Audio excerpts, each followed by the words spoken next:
dinner party, then we can share the same place. An Inspector Calls by J.B. Priestley.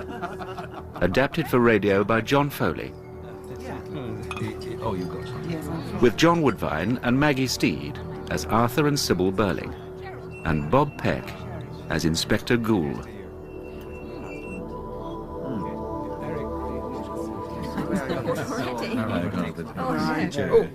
All right, Edna. Give Mr. Croft the port, will you? Yes, sir. Thank you. Oh, you'll like this port, Gerald. It's exactly the same as your father gets. Oh, then it'll be all right. The governor prides himself on being a good judge of port. Oh, I'm sure he is. Now then, Sybil, you'll take a glass tonight. Special occasion. Yes, go on, Mummy. You must drink our health. Very well, just a little. Allow me. Thank you, Gerald. All right, Edna, I'll ring from the drawing room when we want coffee. Yes, ma'am. Ah, this is very nice. Good dinner too, Sybil. Don't you think so, Gerald? No, absolutely first class. Arthur, you're not supposed to say such things. Come, Sybil, I'm treating Gerald like one of the family. I'm sure he won't object. Go on, Gerald, but just you object. Wouldn't dream of it. In fact, I insist on being one of the family now. I've been trying long enough, haven't I? Except for all last summer when you never came near me. I was awfully busy at the works all that time. That's what you say. Now, Sheila, don't tease him. When you're married, you'll realise that men with important work sometimes need to spend all their time and energy on their business. You'll have to get used to that, just as I had. I don't believe I will, so you be careful, Gerald. Oh, I will.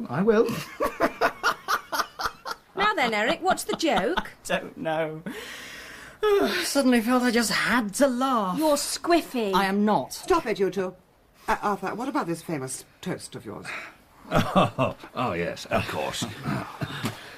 Well, Gerald, it's a pity Sir George and Lady Croft can't be with us, but they're abroad, so it can't be helped.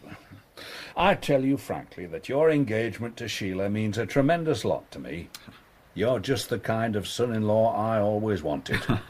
Your father and I have been friendly rivals in business for some time, and now you've brought us together. Perhaps we may look forward to the time when Crofts Limited and Birling and Company are no longer competing, but working together for lower costs and higher prices.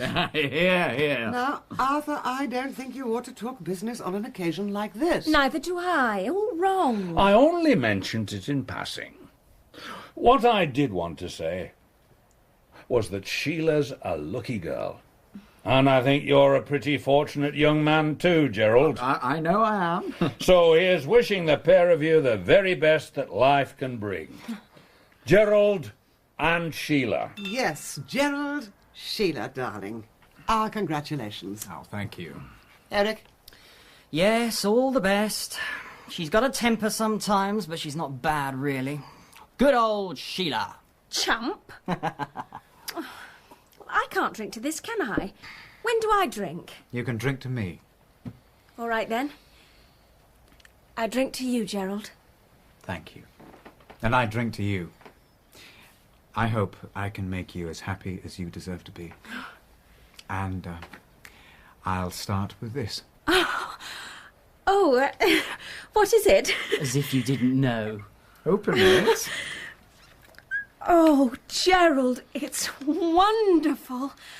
Look, Mummy, it's the ring I told you about. Isn't it a beauty? Oh, darling. Mwah. Steady, you two. Now I really feel engaged. So you ought, darling. It's a lovely ring. Be careful with it. Careful. I'll never let it out of my sight. And now, Arthur, I think Sheila and I had better go into the drawing room and leave you men. No, before you go, I just want to say this. I'm delighted about this engagement. I hope it won't be too long before you're married. It's a very good time for it. And soon, it'll be an even better time. There's a lot of silly pessimistic talk about possible labour trouble in the near future, and I speak as a hard-headed businessman who has to take risks and know what he's about. I say you can ignore all this wild talk. We've passed the worst of it. We employers are coming together at last to see that our interests and the interests of capital are properly protected. We're in for a time of steadily increasing prosperity. I believe you're right, sir. Now, you three young people, remember what I'm telling you now. In 20 or 30 years' time, you may be giving a little party like this. Your son or daughter might be getting engaged. And I tell you, by then, you'll be living in a world that'll have forgotten all these capital versus labour agitations. There'll be peace and prosperity and rapid progress everywhere. Now, I know, Arthur. my dear, I know I'm talking too much. But you youngsters remember what I said. We hard-headed, practical businessmen must say something sometime. And we don't guess. We've had experience and we know. Arthur. Oh, all right, Sybil. Thank you, dear. Don't keep Gerald in here too long. Eric, I want you a minute. Yes, Mother.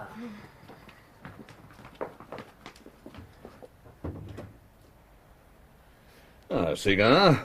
No thanks. I can't really enjoy them. Oh, you don't know what you're missing. Oh, help yourself to port. Oh, thank you.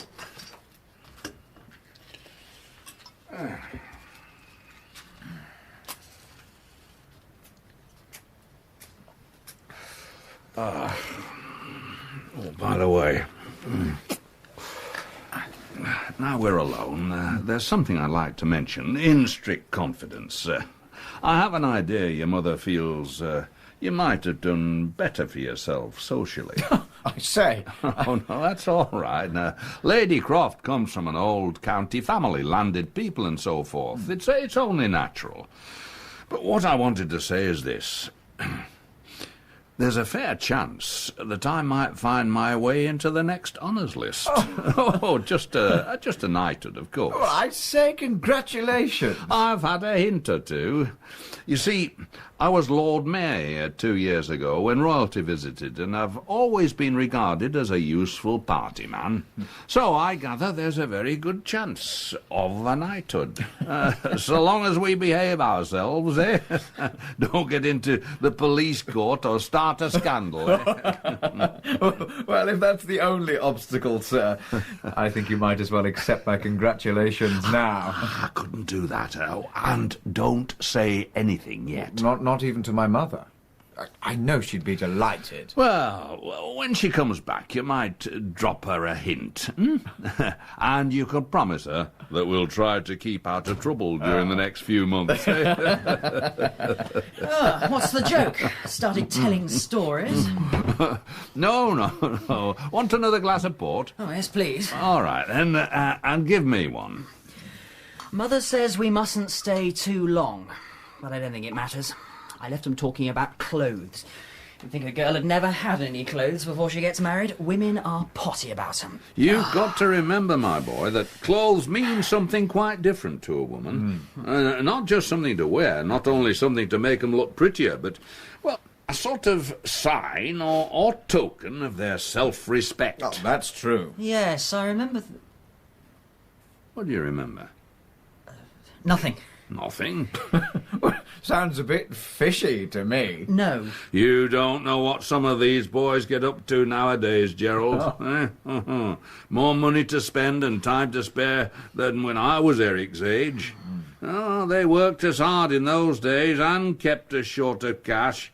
Though even then, we broke out and had a bit of fun sometimes. I bet you did.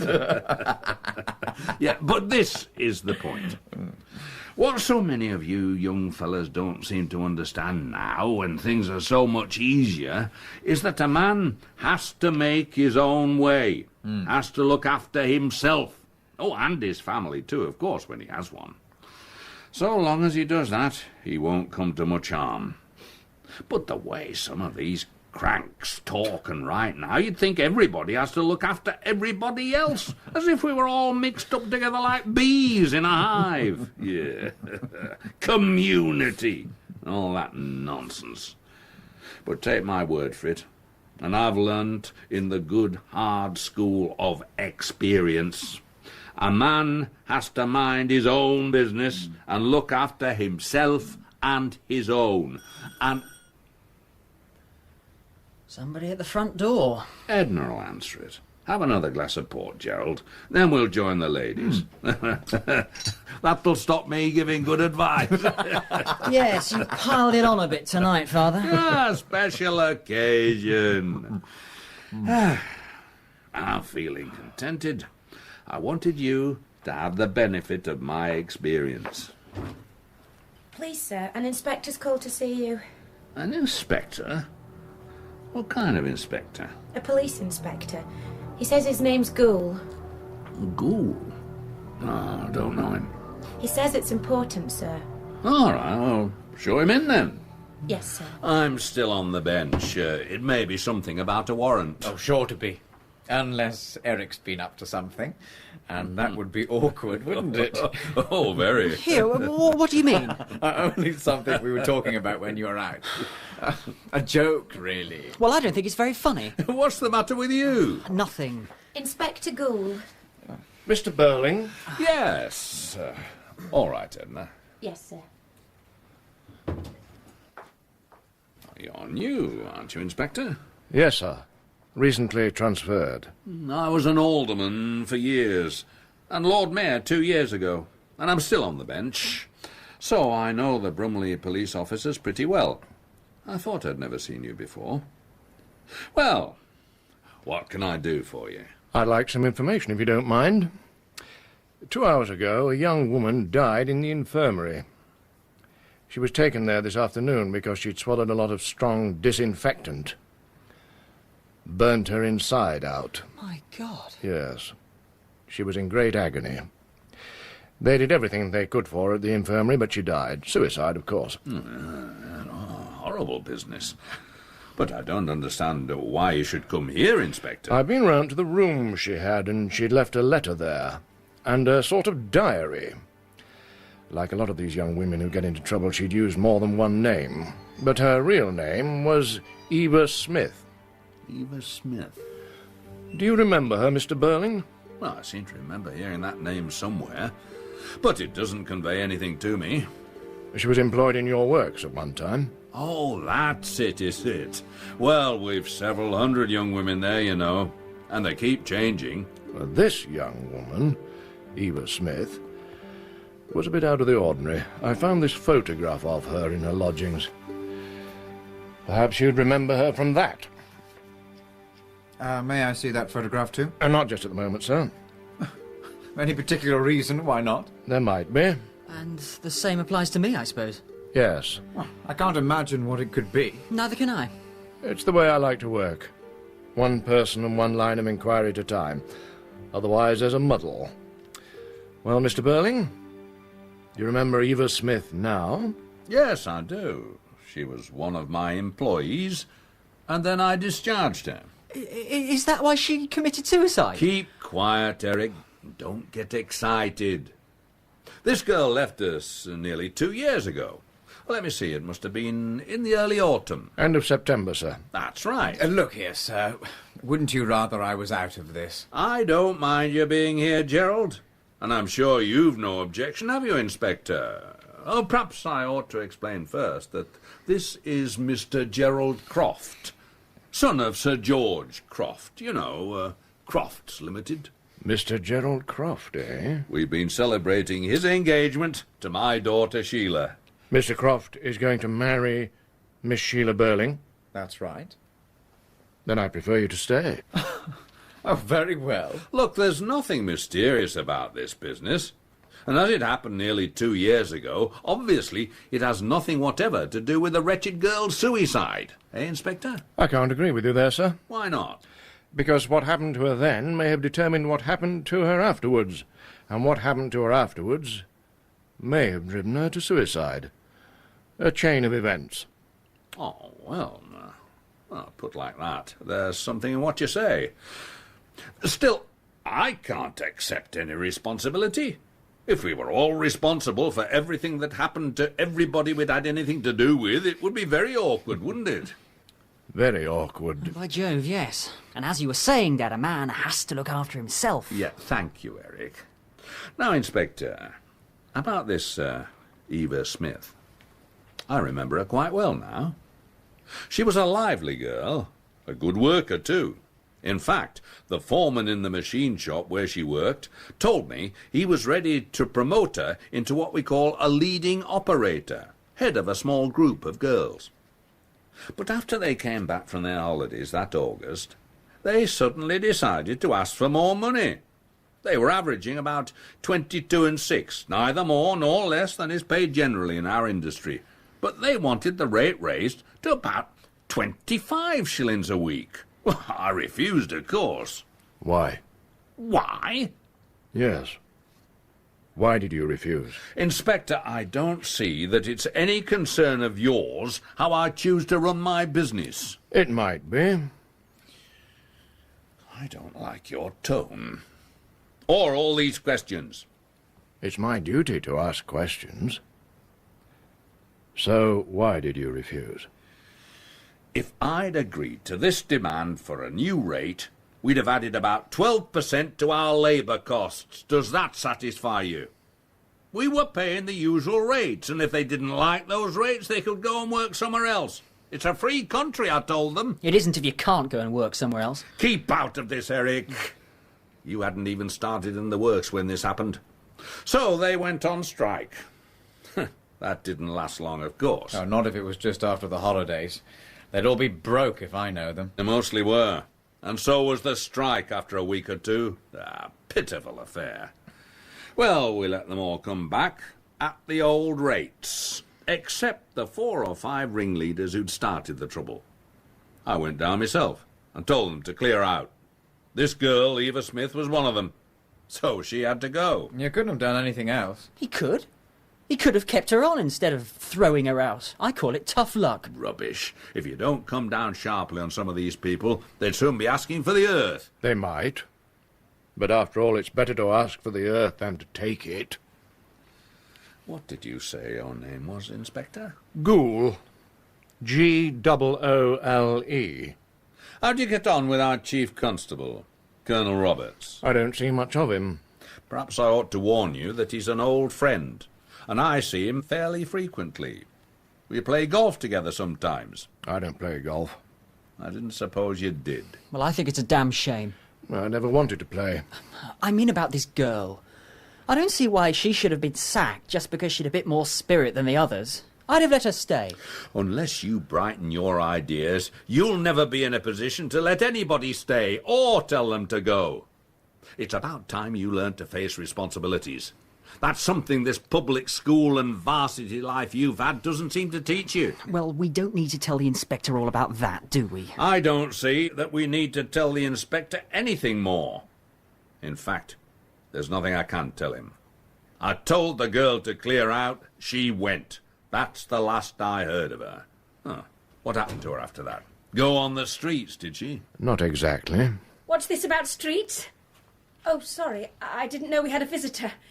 Mummy sent me to ask why you didn't come along to the drawing room. We shall be along in a minute now. Just finishing. I'm afraid not. There's nothing else, you know. What's this about? Nothing to do with you, Sheila. Run along. Just a minute, Miss Birling. Look here, Inspector. I consider this uncalled for and officious. I've half a mind to report you. I've told you all I know. And now there isn't the slightest reason why my daughter should be dragged into this business. What business? What's happening? I'm a police inspector, Miss Birling. This afternoon, a young woman drank some disinfectant and died in the infirmary after several hours of agony. Oh, how horrible. Was it an accident? No. She wanted to end her life. She felt she couldn't go on any longer. Well, don't tell me that's because I discharged her from my employment nearly 2 years ago. That might have started it. Did you, Dad? The girl had been causing trouble in the works. I was quite justified. Yes, I think you were. I know we'd have done the same thing. Don't look like that, Sheila. Sorry, it's just I can't help thinking about this girl destroying herself so horribly. And I've been so happy tonight. I wish you hadn't told me. What was she like? Quite young? 24. Pretty? She wasn't pretty when I saw her today. That's enough of that. I don't really see that this inquiry gets you anywhere, Inspector. It's what happened to her since she left Mr. Birling's works that is important. And we can't help you there because we don't know. Are you all sure you don't know? Are you suggesting now that one of them knows something about this girl? Yes. You didn't come here just to see me, then? No. Well, of course, if I'd known that earlier, I wouldn't have called you officious and talked about reporting you. You understand that, don't you, Inspector? I thought that you were making the most of this tiny bit of information I could give you. You sure of your facts? Some of them, yes. I can't think they could be of any great consequence. The girl's dead, though. You talk as if we were responsible. Just a minute, Sheila. Inspector, you and I had better go and talk this over quietly in a corner. Why should you? He's finished with you. He says it's one of us now. Well, I've never known an Eva Smith. Neither have I. Was that her name? Eva Smith? Yes. Never heard it before. So, where are you now, Inspector? Where I was before, Mr. Croft. I told you I should use more than one name. She was still Eva Smith when Mr. Birling sacked her for wanting 25 shillings a week instead of 22 and 6. But after that, she stopped being Eva Smith. Perhaps she'd had enough of it. Can't blame her. Do you know what happened to this girl after she left my works? Yes. She was out of work for the next 2 months. Both her parents were dead, so that she'd no home to go back to, and she hadn't been able to save much, so after 2 months, with no work, no money coming in, and living in lodgings, with no relatives to help her, few friends, lonely, half-starved, she was feeling desperate. It's a rotten shame. Well, there are a lot of young women living that sort of existence in every city and big town in this country, Miss Birling. If there weren't, the factories and warehouses wouldn't know where to look for cheap labour. Ask your father. But these girls aren't cheap labour. They're people. I've had that notion myself from time to time. In fact, I thought it would do us all a bit of good if sometimes we tried to put ourselves in the place of these young women, counting their pennies in their dingy little back bedrooms. I expect it would. But what happened to her then? Well, she had what seemed to her a wonderful stroke of luck. She was taken on in a shop. Millward's. Millward's? It's a very good shop. We go there. In fact, I was there this afternoon. There was a good deal of influenza about at the time, and Millward suddenly found themselves short-handed. She liked working there. It was a nice change from a factory. And she felt she was making a good fresh start. But after a couple of months, just when she felt she was settling down nicely, they told her she'd have to go. Not doing her work properly. There was nothing wrong with her work. A customer complained about her, and so she had to go. When was this? At the end of January last year. What did this girl look like? Well, I have a photograph of her, if you'd care to take a look at it there. Oh, no! What's the matter with her? She recognised her, didn't she? Yes. Why the devil do you want to go upsetting the child like that? I didn't do it. She's upsetting herself. Why? I don't know. Yet. That's something I have to find out. Well, if you don't mind, I'll find out first. Shall I go to her? No, leave this to me. I must also have a word with my wife, tell her what's happening. We were having a nice little family celebration tonight, and a nasty mess you've made of it. That's more or less what I was thinking earlier tonight, sir. When I was in the infirmary looking at what was left of Eva Smith. A nice little promising life there, I thought. And a nasty mess somebody's made of it. Oh, I'd like to have a look at that photograph now, Inspector. Now, you heard what I said, Mr. Croft. One line of inquiry at a time. Otherwise we'll all be talking at once, and we won't know where we are. If you've anything to tell me, you'll have an opportunity of doing it soon. Look here, I've had enough of this. I dare say. I'm sorry, but we were having a little party. I've had a few drinks, and I've got a headache. And as I'm only in the way here, I think I'd better turn in. Oh, if you turn in, you might have to turn out again soon. Getting a bit heavy-handed, aren't you, Inspector? Possibly. But if you're easy with me, I'm easy with you. After all, we're respectable citizens, and not criminals. Sometimes there isn't as much difference as you think. Often, if it was left to me, I wouldn't know where to draw the line. Fortunately, it isn't left to you, is it? No, but some things are. Enquiries of this sort, for instance. Well, Miss Birling? You knew it was me all the time, didn't you? I had an idea it might be. From something the girl herself wrote. I've told my father. He didn't seem to think it amounted to much. But I felt rotten about it at the time, and now I feel a lot worse. Did it make much difference to her? Well, it was the last real steady job she had. When she lost it, for no reason that she could discover, she decided she might as well try another kind of life. So I'm really responsible. Oh, a good deal happened to her after that. But you're partly to blame, just as your father is. But what did Sheila do? I went to the manager of Millwoods and I told him that if he didn't get rid of that girl, I'd persuade Mother to close our account with them. And what had this girl done to you? When I was looking at myself in the mirror, I saw her smiling at the assistant. And I was furious with her. I'd been in a bad temper anyhow. And was it the girl's fault? Not really. All right, Gerald, you needn't look at me like that. At least I'm trying to tell the truth. I expect you've done things you're ashamed of too. I never said I hadn't. Never mind. You can settle that between you afterwards. What happened, Miss Birling? Well, I'd gone in to try something on. It was an idea of my own. Mother had been against it, and so had the assistant, but I insisted. Mm-hmm. As soon as I tried it on, I knew they'd been right. It just didn't suit me at all. I looked silly. Well, this girl had bought the dress up from the workroom, and when the assistant, Miss Frances, had asked her something about it, this girl, to show us what she meant, held the dress up as if she was wearing it. And it just suited her. She was the right type for it, just as I was the wrong type. She was a very pretty girl, too. And that didn't make it any better. Well, when I tried the thing on and looked at myself and knew that it was all wrong, I caught sight of this girl smiling at Miss Frances as if to say, "Doesn't she look awful?" And I was absolutely furious. I went to the manager and told him that this girl had been very impertinent. How could I know what would happen afterwards? If she'd been some miserable, plain little creature, I don't suppose I'd have done it. But she was very pretty and looked as if she could take care of herself. I couldn't feel sorry for her. In fact, you might be said to have been jealous of her. I suppose so, yes. So you used the power you had, as the daughter of a good customer, and also of a man well known in the town, to punish the girl. It didn't seem to be anything very terrible at the time. Don't you understand?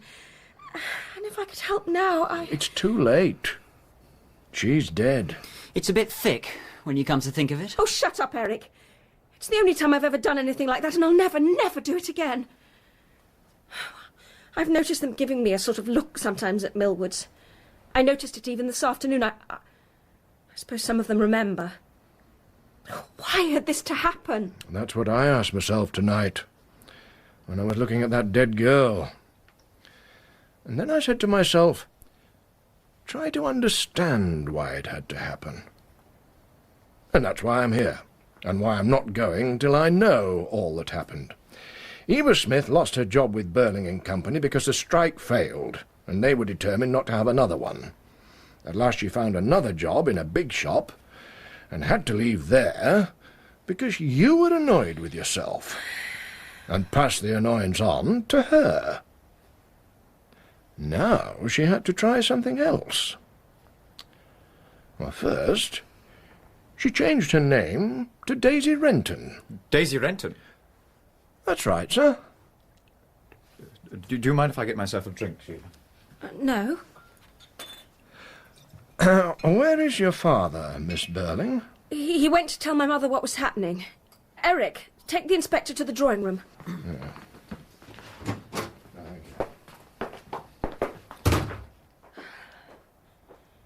Well, Gerald? Well, what? How did you come to know this girl? Eva Smith. I didn't. Daisy Renton, then. It's the same thing. Why should I have known her? You gave yourself away as soon as he mentioned her other name. All right.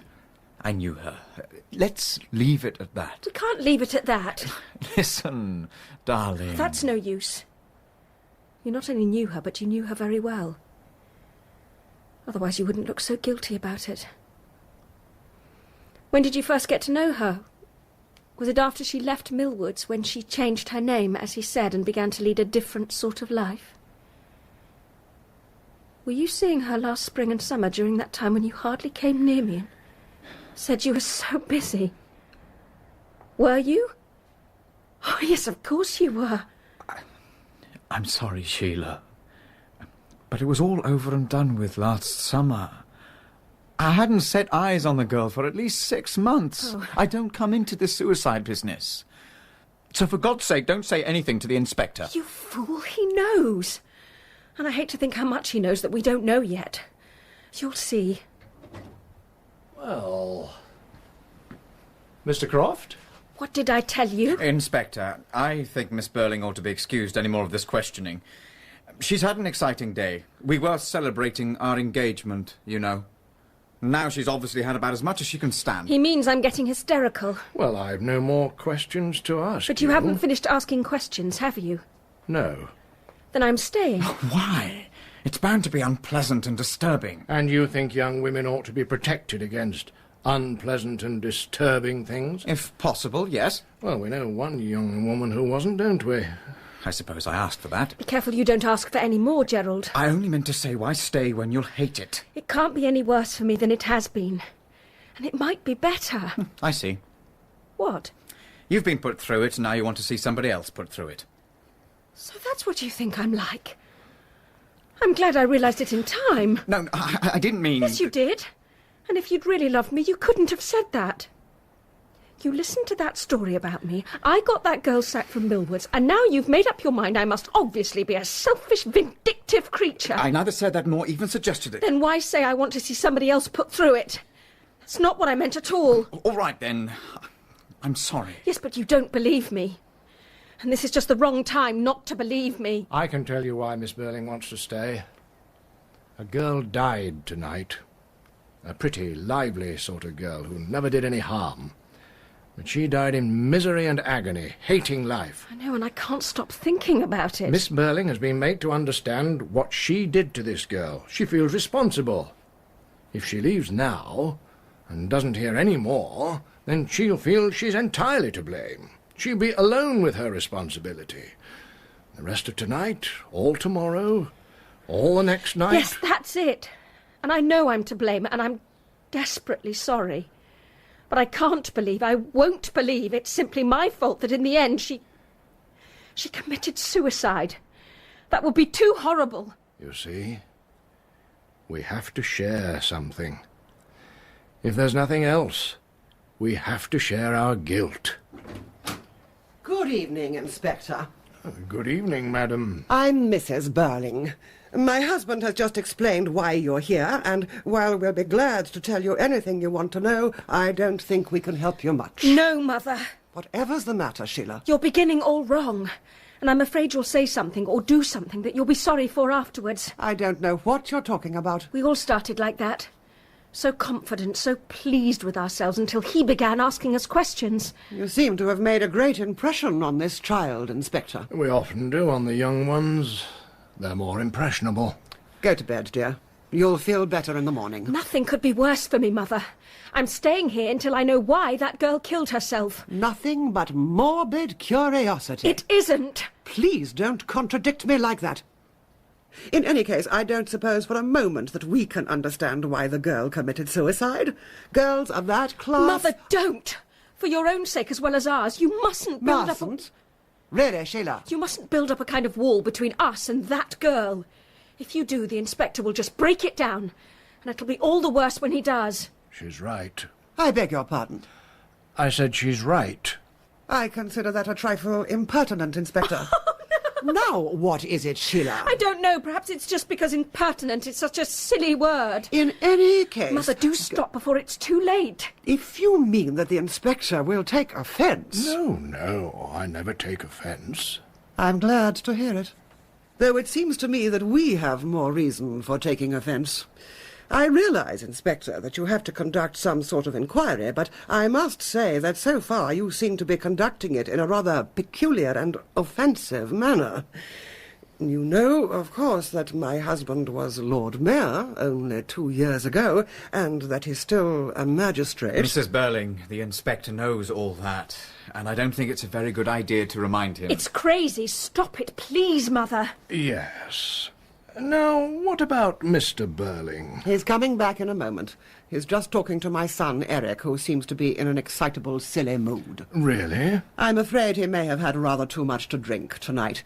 We were having a little celebration here. Isn't he used to drinking? He's only a boy.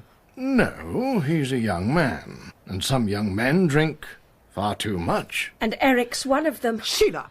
I don't want to get poor Eric into trouble, but this isn't the time to pretend that he's not used to drink.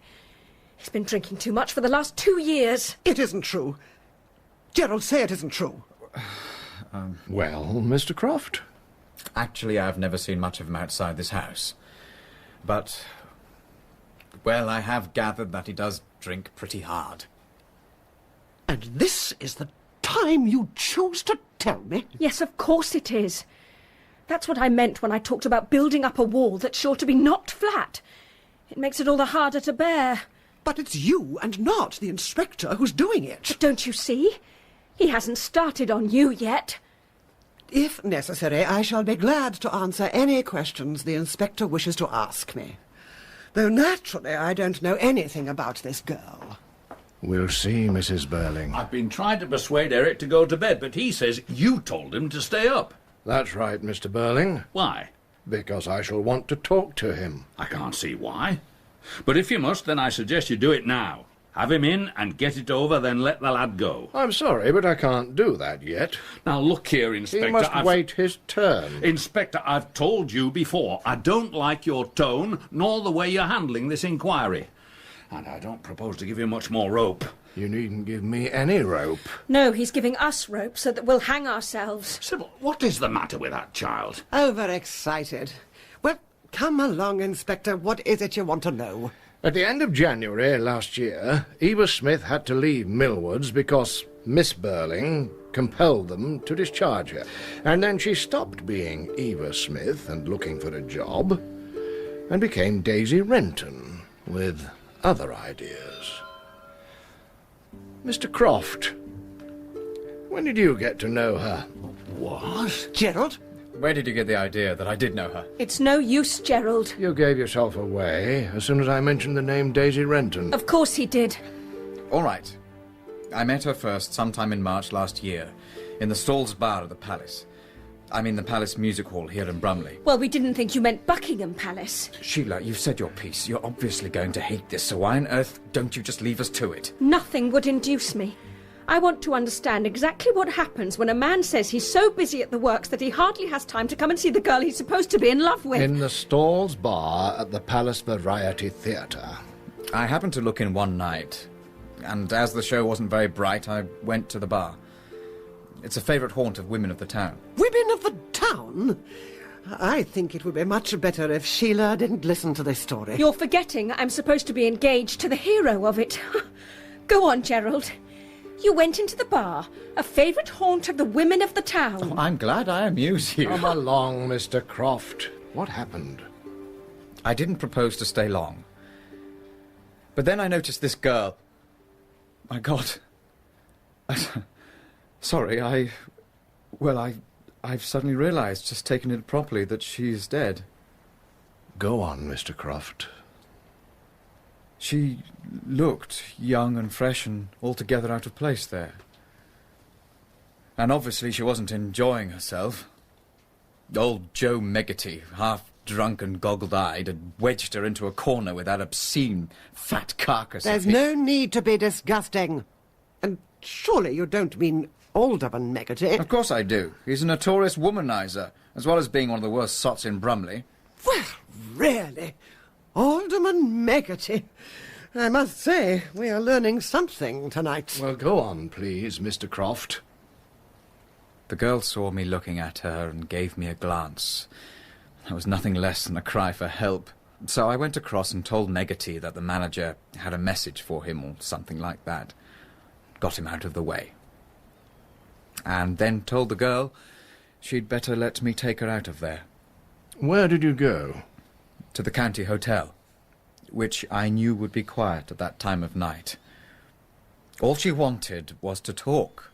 A little friendliness. She talked about herself? Yes. She told me her name was Daisy Renton, that she'd lost both parents, that she came originally from somewhere outside Brumley.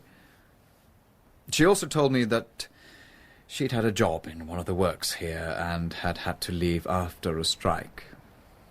She said something about a shop too, but wouldn't say which it was. And she was deliberately vague about what happened.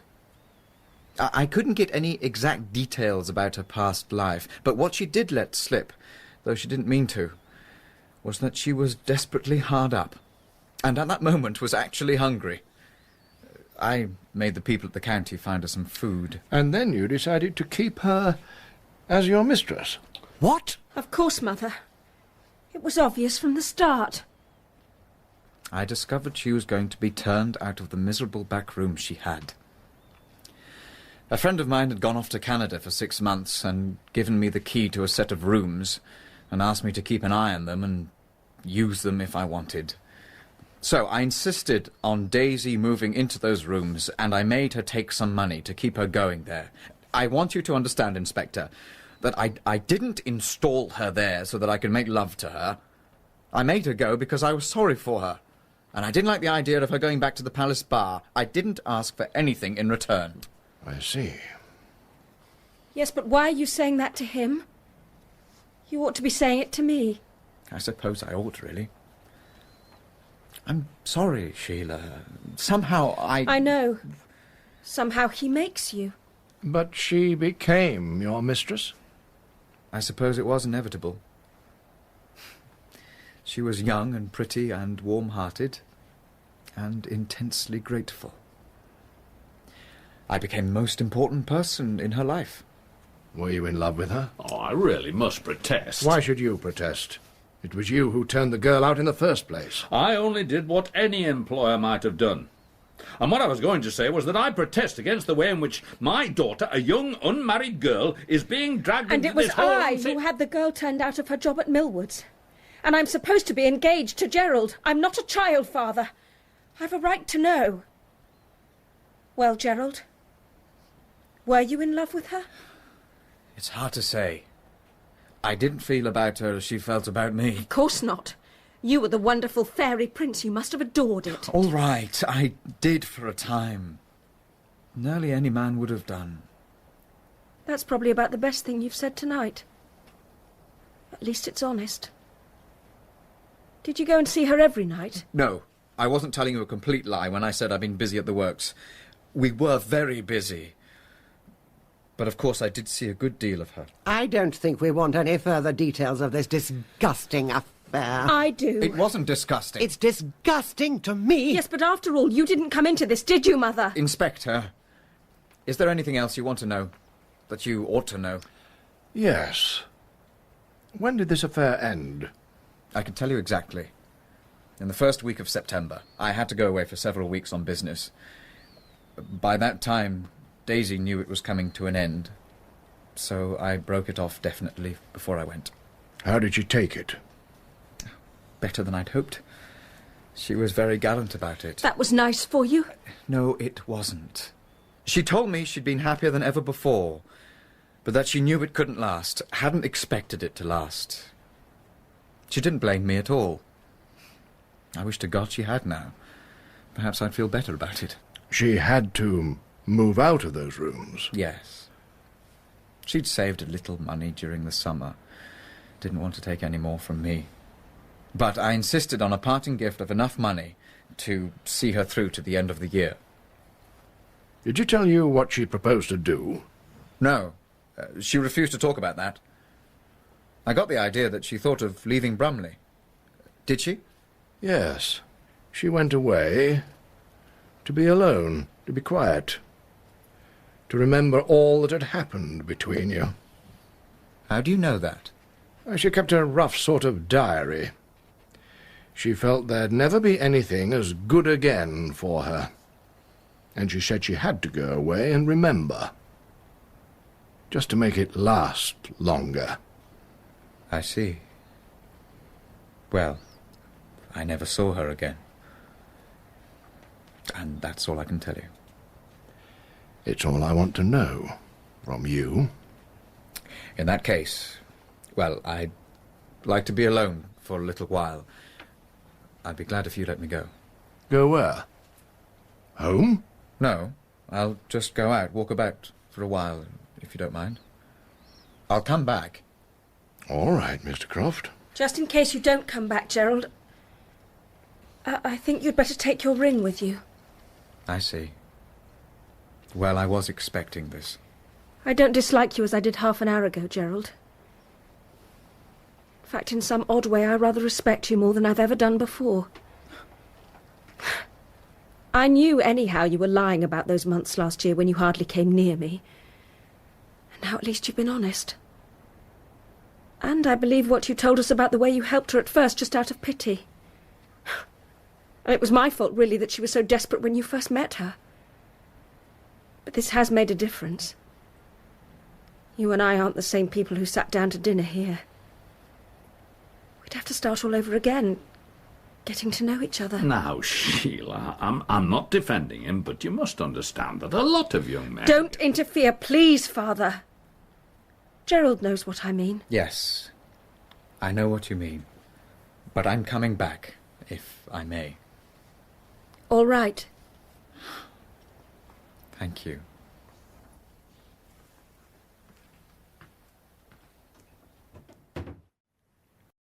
You know, Inspector, you never showed him that photograph of her. It wasn't necessary. You have a photograph of this girl? Yes.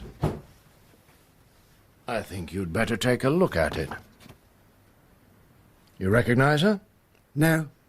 Oh, I can't believe she could have changed so much. I don't understand you. You're not telling me the truth. I beg your pardon. Look here, Inspector, I'm not going to have this. You'll apologise at once. For doing my duty. For being so offensive about it. I'm a public man. Public men, Mr. Birling, have responsibilities as well as privileges. Possibly, but you weren't asked to come here to talk to me about my responsibilities. Let's hope not, though I'm beginning to wonder. Does that mean anything, Sheila? It means that we've no excuse now for putting on airs, and that if we've any sense we won't try.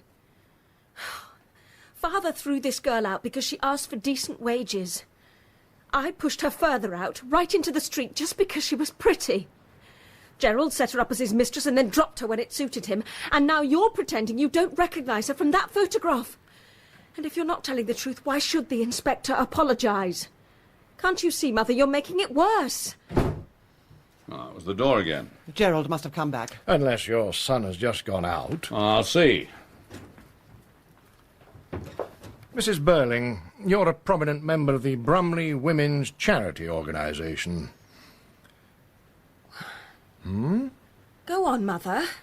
You might as well admit it. Yes, she is. Why? It's an organisation to which women in distress can appeal for help. Isn't that so? We've done a great deal of useful work in helping deserving cases. You were in the chair of the interviewing committee 2 weeks ago, were you not? And if I was, what business is it of yours? Mrs. Birling. It must have been Eric we heard go out. Eric? Where can he have gone to? Can't imagine. But he was in one of his excitable, queer moods, and even though we don't need him here... We do need him here, and if he's not back soon, I shall have to go and find him. Why? I'll explain that when you've answered my questions. Is there any reason why my wife should answer questions from you, Inspector? Yes, a very good reason. You'll remember that Mr. Croft told us that he hadn't spoken to or seen Eva Smith since last September. But Mrs. Birling spoke to and saw her only 2 weeks ago. Mother! Is this true? Yes, quite true. She appealed to your organisation for help? Yes. Not as Eva Smith. No, nor as Daisy Renton. As what, then? First, she called herself Mrs. Birling. Mrs. Birling. It was gross impertinence. Naturally, that was one of the things that prejudiced me against her case. I should think so. Damned impudence. You admit to being prejudiced against her case. Yes. And was it owing to your influence as the most prominent member of the committee that help was refused the girl? Yes. I didn't like her manner. She'd impertinently made use of our name, though she pretended afterwards it just happened to be the first she thought of. She had to admit, after I began questioning her, that the story she told at first, about a husband who deserted her, was quite false. Why did she want help? You know very well why. No, I don't. I know why she needed help. But as I wasn't there, I don't know what she asked from your committee. I don't think we need to discuss it. Mrs. Birling. If you think you can bring any pressure to bear upon me, Inspector, you're quite mistaken. Unlike the other three, I did nothing I'm ashamed of or that won't bear investigation. The girl made a claim for assistance. I wasn't satisfied with it. She seemed to me to be not a good case, and so I used my influence to have it refused. And in spite of what's happened to the girl since, I consider I did my duty. So, if I prefer not to discuss it any further, you have no power to make me change my mind. Yes, I have. No, you haven't.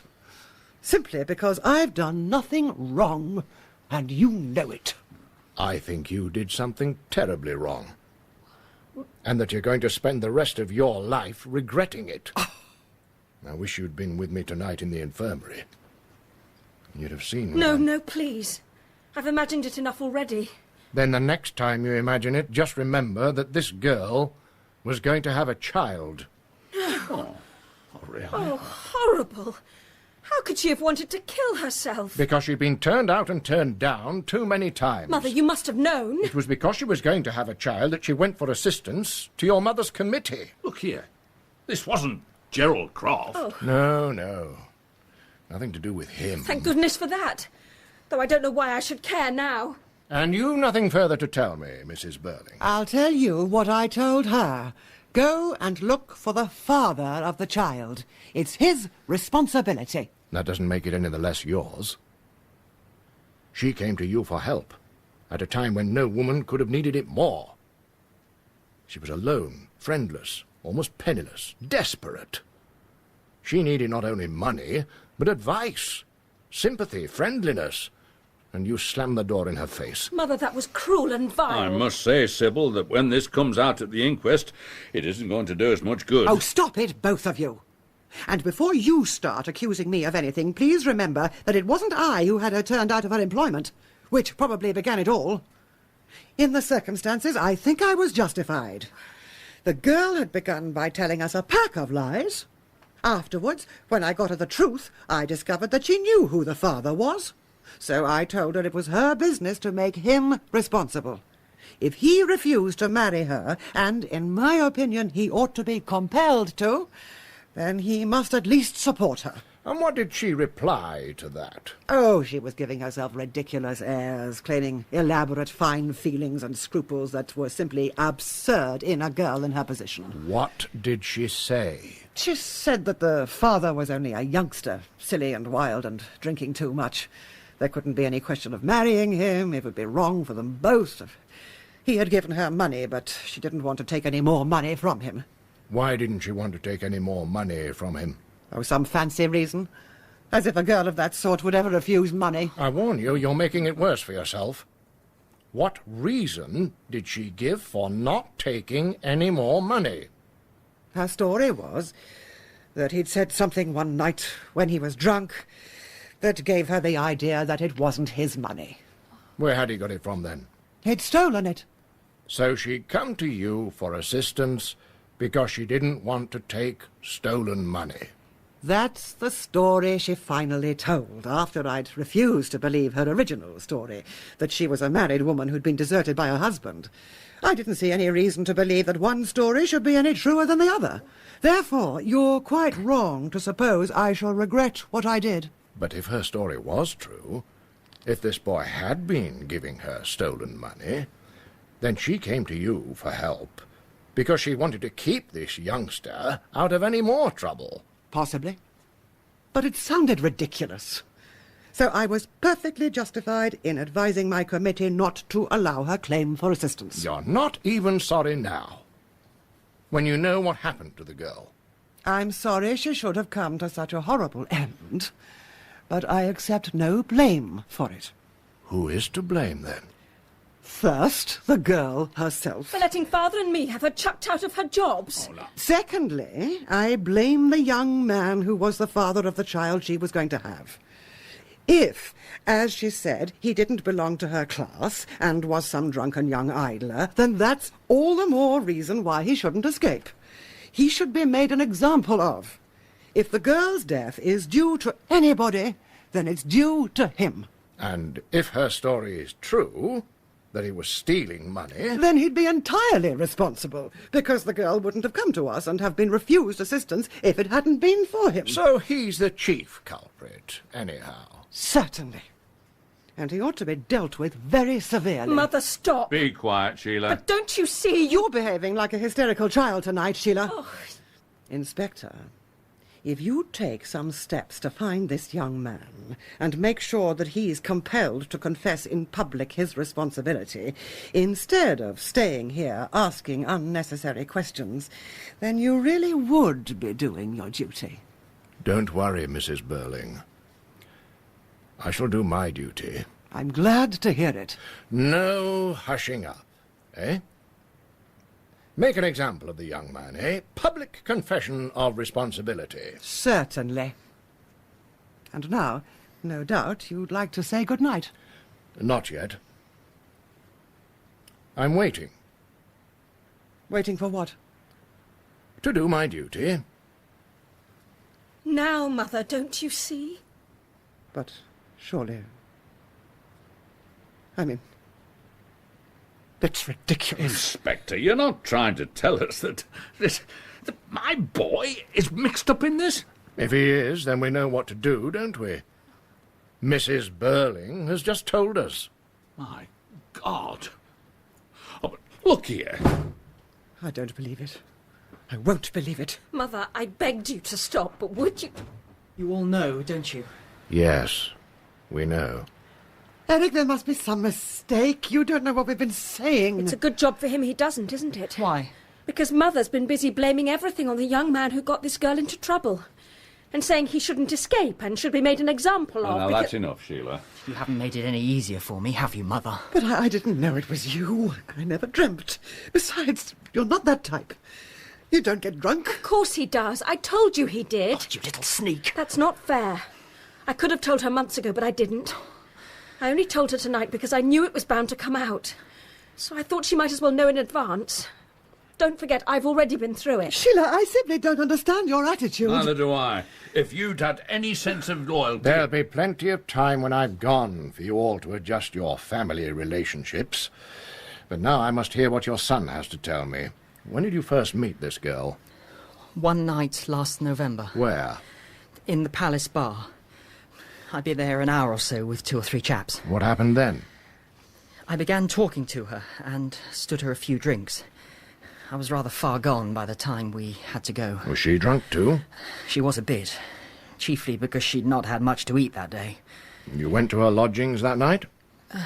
It seems I insisted. I'm not very clear about it, but afterwards she told me she didn't want me to go in, but that...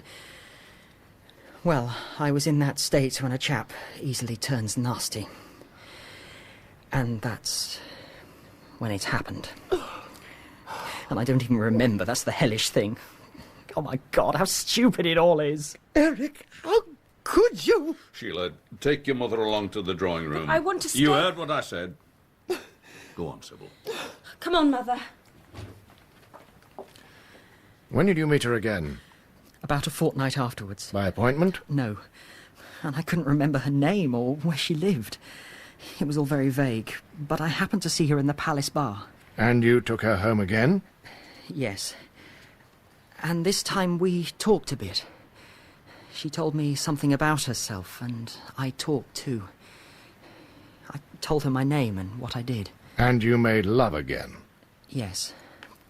I wasn't in love with her or anything, but I liked her.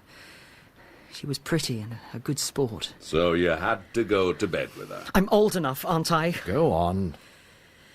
We saw each other a few more times, and then she told me she was going to have a baby. And of course she was very worried about it. Well, yes, so was I. I was in a hell of a state about it. Did she suggest that you ought to marry her? She didn't want me to marry her. Said I didn't love her. So what did you propose to do? Well, she hadn't a job, and didn't feel like trying again for one, and she'd no money left. So I insisted on giving her enough money to keep her going, until she refused to take any more. How much did you give her altogether? I suppose about £50 all told. £50? Where did you get £50 from? Well? From the office. My office? Yes. You stole it? Not really. What do you mean? I'm sorry, Arthur. This isn't my fault. But I simply have to know what's happening. I'll tell you what's happening. He's admitted he was responsible for the girl's condition. And now he's telling us he supplied her with money he stole from my office. Eric! I intended to pay it back. We've heard that story before. How could you have paid it back? I'd have managed somehow. I had to have some money. You damn fool. Why didn't you come to me? Because you're not the kind of father a chap could go to when he's in trouble. Don't talk to me like that. Oh. Your trouble is you've been spoiled. And my trouble is that I haven't much time. You'll be able to divide the responsibility between you when I've gone. Just one last question. That's all. The girl discovered that this money you were giving her was stolen, didn't she? Yes, that was the worst of all. She wouldn't take any more, and she didn't want to see me again. But how did you know that? Did she tell you? She told me nothing. I never spoke to her. She told Mother. Sheila! She told you? Did she come here? No, she couldn't have. She didn't know I lived here. What happened, Mother? Don't look like that. Tell me what happened. After she'd done with you, she went to your mother's committee for help. Your mother refused that help. Then you killed her.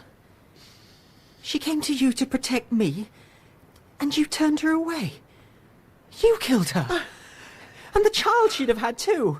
My child. Eric, please. You killed them Eric, both. Please. Damn you. No, Eric, I don't. didn't understand. You don't understand anything. You hysterical young fool. You never did. You never even tried. You... Back off. Listen to me. This girl died a horrible death, but each of you helped to kill her. And don't ever forget that. But then I don't think you ever will.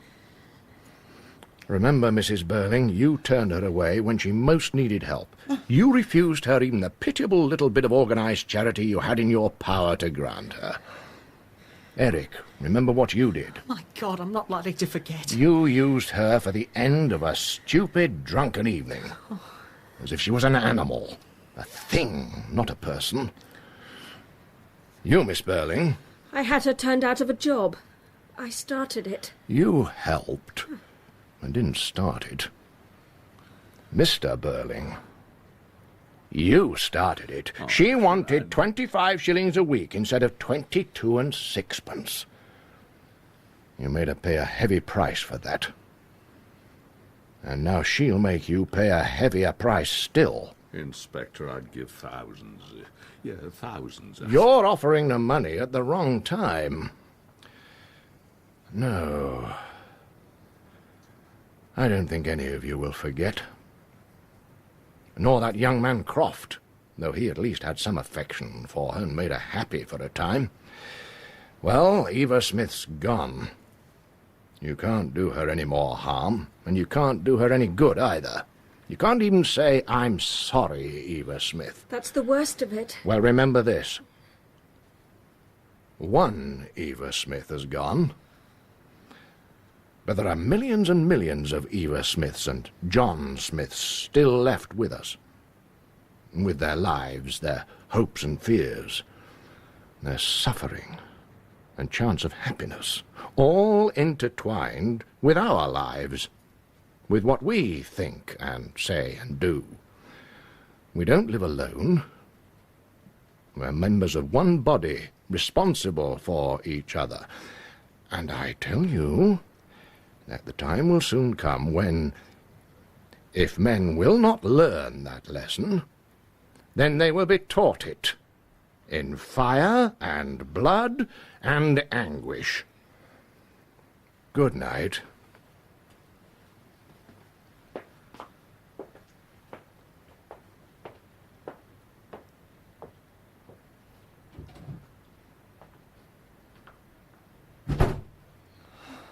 You're the one I blame for this, Eric. I'll bet I am. You don't realise yet all you've done.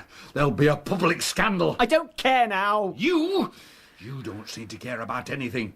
But I care. I was almost certain for a knighthood in the next honours list. For God's sake! What does it matter now whether they give you a knighthood or not? It doesn't matter to you. Apparently nothing matters to you. But it may interest you to know that until every penny of that money you stole is repaid, you'll work for nothing. And there's going to be no more of this drinking round the town and picking up women in the palace bar. I should think not. Eric, I'm absolutely ashamed of you. I don't blame you. But don't forget, I'm ashamed of you as well. Now, yes, both of you. Drop that. There's every excuse for what your mother and I did. It turned out unfortunately, that's all. That's all. Oh, well, what have you got to say? I don't know where to begin. Then don't. I know I behaved badly and I'm ashamed of it. But now you're beginning all over again to pretend that nothing much has happened. Nothing much has happened. Haven't I said there'll be a public scandal, and who will suffer from that more than I will? That's not what I'm talking about. You don't seem to have learnt anything. You're wrong there. I've learnt plenty tonight. Oh, when I think of what I was feeling when the five of us sat down to dinner tonight. Yes. And do you remember what you said to Gerald and me after dinner, when you were feeling so pleased with yourself? You told us that a man has to make his own way, look after himself and mind his own business, and that we weren't to take any notice of these cranks who tell us that everybody has to look after everybody else. Do you remember? And then one of those cranks walked in, the inspector. I notice you didn't tell him that it's every man for himself. Is that when the inspector came, just after Father had said that? What of it? It's strange. It doesn't much matter now, of course. But was he really a police inspector? If he wasn't, it matters a devil of a lot. Makes all the difference. No, it doesn't. Oh, don't talk rubbish. Of course it does. Well, it doesn't to me, and it oughtn't to you either. Don't be childish. It's you two who are being childish, trying not to face the facts. I won't have that sort of talk. Any more of that and you leave this room. That'll be terrible for her, won't it? Don't you see? If all that's come out tonight is true, then it doesn't much matter who it was who made us confess. And it was true, wasn't it? Father turned the girl out of one job, and I had her turned out of another. Gerald kept her, at a time when he was supposed to be too busy to see me. Eric, well, we know what Eric did. And Mother hardened her heart and gave her the final push that finished her. Oh. That's what's important, not whether a man is a police inspector or not. He was our police inspector, all right. That's what I mean. But I have an idea, and I had it all along vaguely, that there was something curious about him. He never seemed like an ordinary police inspector. You're right. Yeah, I felt it too. Well, I must say his manner was extraordinary. So rude and assertive. Look at the way he talked to me, telling me to shut up. He must have known I was an ex-Lord Mayor and a magistrate and so forth. Besides, the way he talked, I mean, they don't talk like that. I've had dealings with dozens of them. But it doesn't make any real difference. Oh, of course it does. No, Sheila's right. It doesn't. That's comic coming from you. You're the one it makes most difference to. You've confessed to theft, and now he knows all about it, and he can bring it out at the inquest and, if necessary, carry it to court. He can't do anything to your mother and Sheila and me, except perhaps make us look a bit ashamed of ourselves in public. But as for you, he can ruin you. We hardly ever told him anything he didn't know. Did you notice that? Oh, that's nothing. He had a bit of information left by the girl and made a few smart guesses. But the fact remains that if we hadn't talked so much, he'd have had little to go on. Yeah, and why you all had to go letting everything come out like that beats me. It's all right talking like that now, but he made us confess. He certainly didn't make me confess, as you call it. I told him quite plainly that I thought I had done no more than my duty. Oh, Mother! The fact is, you allowed yourselves to be bluffed. That fellow was prejudiced from the start, probably some sort of crank. And you let him bluff you into talking about your private affairs. You ought to have stood up to him. I didn't notice you standing up to him. No, because by that time you'd admitted you'd been taking money. What chance had I after that? I was a fool not to have insisted upon seeing him alone. Oh, that wouldn't have worked. Of course it wouldn't. Really, from the way you children talk, you might be wanting to help him instead of us. Now, just be quiet, so that your father can decide what we ought to do. Yes. We'll have to get to work quickly. How's this? Had I better go? Edna will go. I asked her to wait up to make us some tea. It might be Gerald coming back. Oh, Gerald? Of course, yeah, I'd forgotten about him. Mr. Croft. I hope you don't mind my coming back. Of course not, Gerald. All right, Edna. Close the door. Yes, ma'am. When did that inspector go? Only a few minutes ago. He put us all through it. Now, we needn't bother Gerald with all that stuff. He might as well know. We're all in it, Gerald, up to the neck. It got worse after you left. How did he behave? In a very peculiar and suspicious manner. He was frightening. The way he spoke to Mr. Birling and me was quite extraordinary. If you ask me, he wasn't a police inspector. You're right. What? That man was not a police inspector.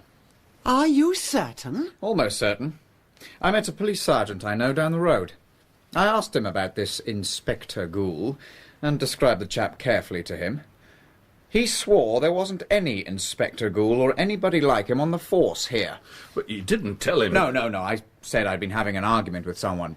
But the point is, this sergeant was dead certain they hadn't any inspector at all like the chap who came here. A fake. Didn't I tell you? Didn't I say I couldn't imagine a real police inspector talking to us like that? We've been had. I'm going to make certain of this. What are you doing? Ringing up the Chief Constable, Colonel Roberts. Brumley 8752. Careful what you say, dear. Of course. Colonel Roberts, please. Mr. Arthur Birling here.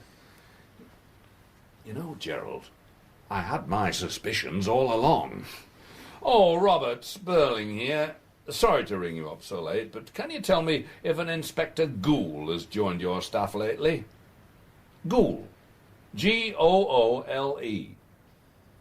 A new man.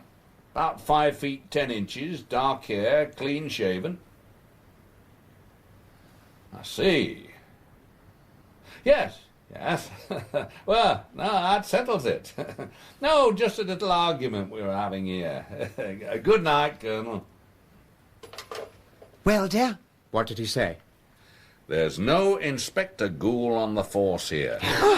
As you say, Gerald, we've been had. I felt it all the time. This makes a difference, you know.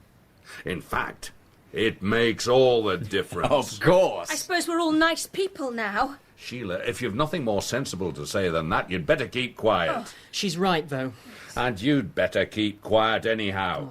If that had been a police inspector and he'd heard you confess... Arthur, careful. Yes. You see, Gerald, you haven't to know the rest of our crimes and idiocies. That's all right. I don't want to. Well, sir, what do you make of this business now?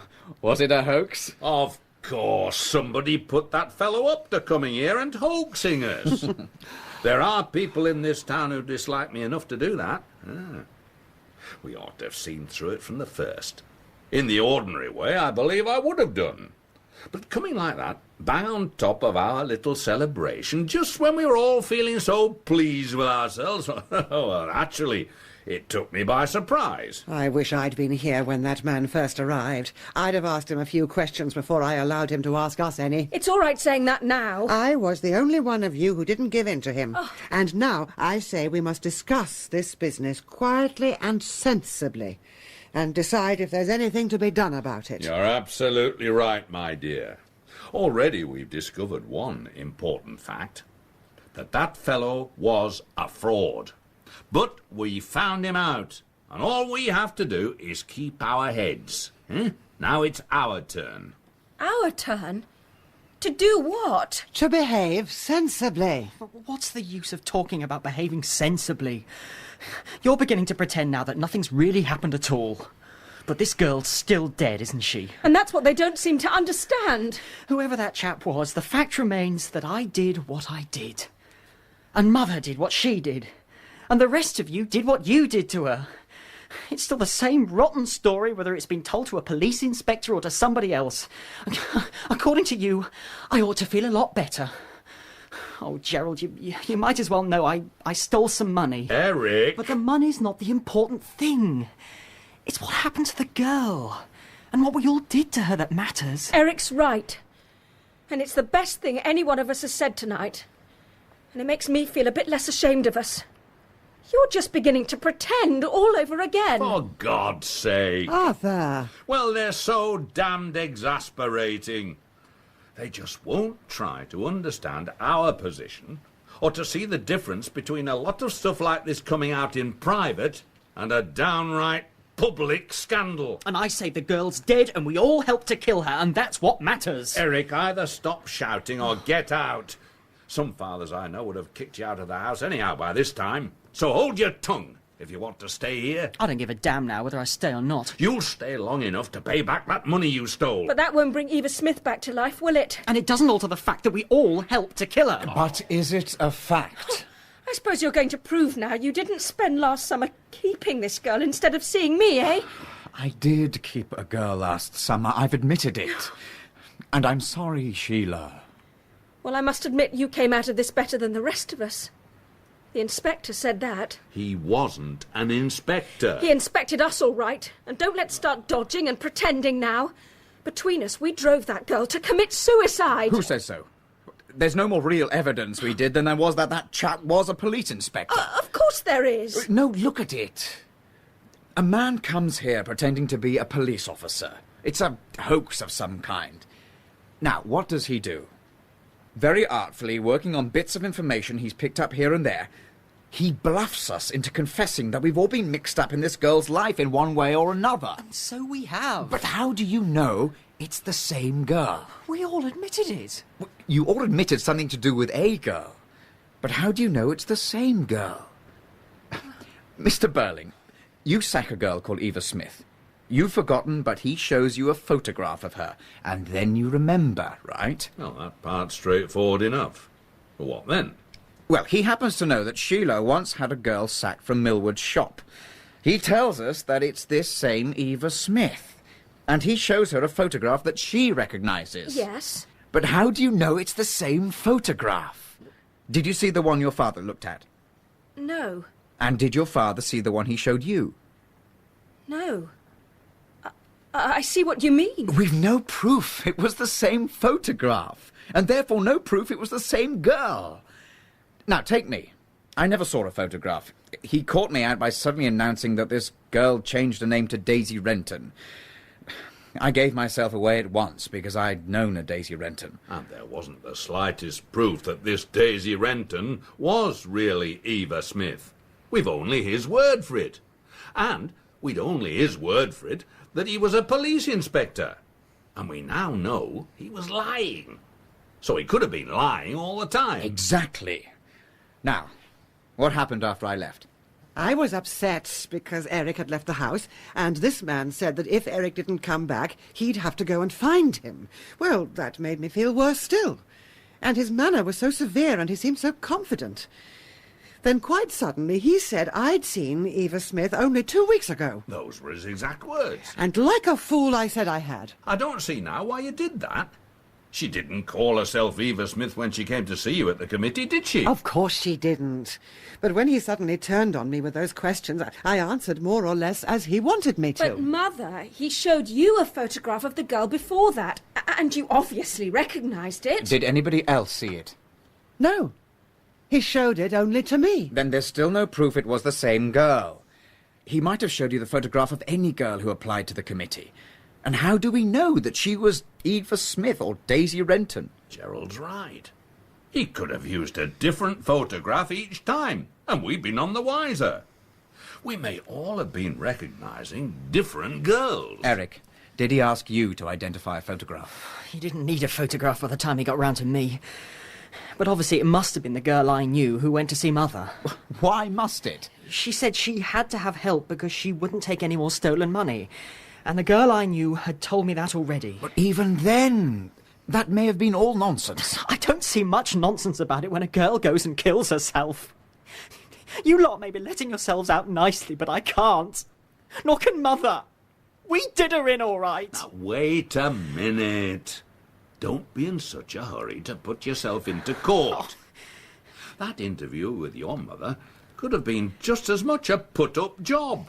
Like all this police inspector business, the whole damn thing can have been a piece of bluff. How can it? The girl's dead, isn't she? What girl? There were probably 4 or 5 different girls. Oh, that doesn't matter to me. The one I knew is dead. Is she? How do we know she is? That's right. How do we know any girl killed herself today? Now, answer that one. Now, let's look at it from this fellow's point of view. We're having a little celebration here and feeling rather pleased with ourselves. Now, he has to work a trick on us. Well, the first thing he does is to give us such a shock that after that he can bluff us all the time. And he starts right off. A girl in the infirmary has just died in agony. All right, don't pile it on. You see, just repeating it shakes you a bit. And that's what he had to do. Shake us at once, and then start questioning us until we didn't know where we were. Oh, he had the laugh of us all right. He could laugh his head off if I knew it really was all a hoax. I'm convinced it is. No police inquiry, no one girl that all this happens to, no scandal. And no suicide? We can settle that at once. How? By ringing up the infirmary. Either there's a dead girl there, or there isn't. Hello? The infirmary, please. It will look a bit odd, won't it? Ringing up at this time of night. Is that the infirmary? Yeah, this is Mr. Gerald Croft of Crofts Limited. Yes. We're rather worried about one of our employees. Have you had a girl brought in this afternoon who committed suicide by drinking disinfectant? Or any other suicide? Yes, I'll wait.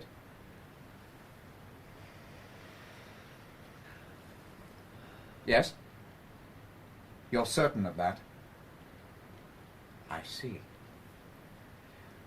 Well, thank you very much. Good night. Well? No girl has died in there today, and they haven't had a suicide for months.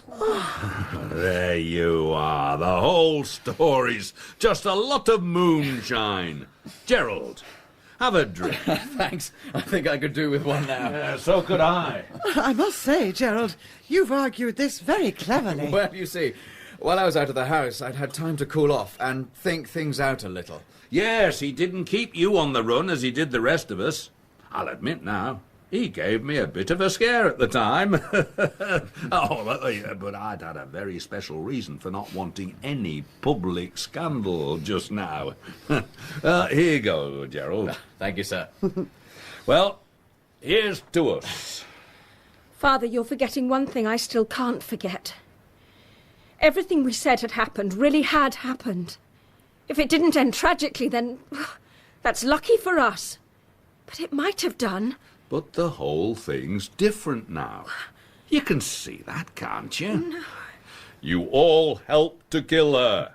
Oh, I wish you could have seen the look on your faces when he said that. Oh, come on, Sheila. You'll have a good laugh over it yet. Look, you'd better ask Gerald for that ring again. Then you'll feel better. You're pretending everything's just as it was before. I'm not. We've been had, that's all. So nothing really happened? So there's nothing to be sorry for? Nothing to learn? We can all go on behaving just as we did. Well, why shouldn't we? I'll tell you, whoever that inspector was, it was anything but a joke. You knew it then, you began to learn something. And now you've stopped. You're ready to go on in the same old way. And you're not, eh? No, because I remember what he said, how he looked, and what he made me feel. Fire, blood, and anguish. And it frightens me the way you talk. I can't listen to any more of it. I agree with Sheila. It frightens me too. I'll go to bed then. They're overtired, dear. In the morning they'll be as amused as we are. Sheila, everything's all right now. So, what about this ring? No. Gerald, not yet. It's too soon. I must think. Oh, now look at the pair of them. The famous younger generation who know it all. They can't even take a joke.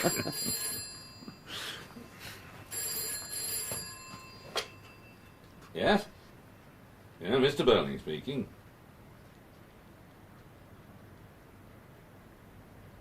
What? Hello? Hello?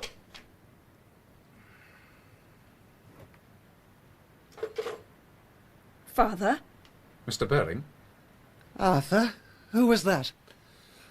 The police. A girl has just died on her way to the infirmary after swallowing some disinfectant. And the police inspector is on his way here to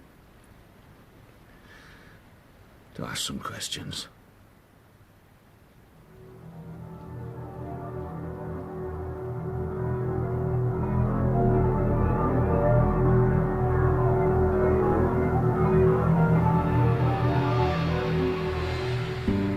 In An Inspector Calls by J.B. Priestley, Inspector Goole was played by Bob Peck, Arthur Birling, John Woodvine, Sybil Birling, Maggie Steed, and Sheila Birling, Sarah Jane Home. Eric Birling was David Antrobus, Gerald Croft, Joe Stone-Fewings, and Edna, Alison Pettit.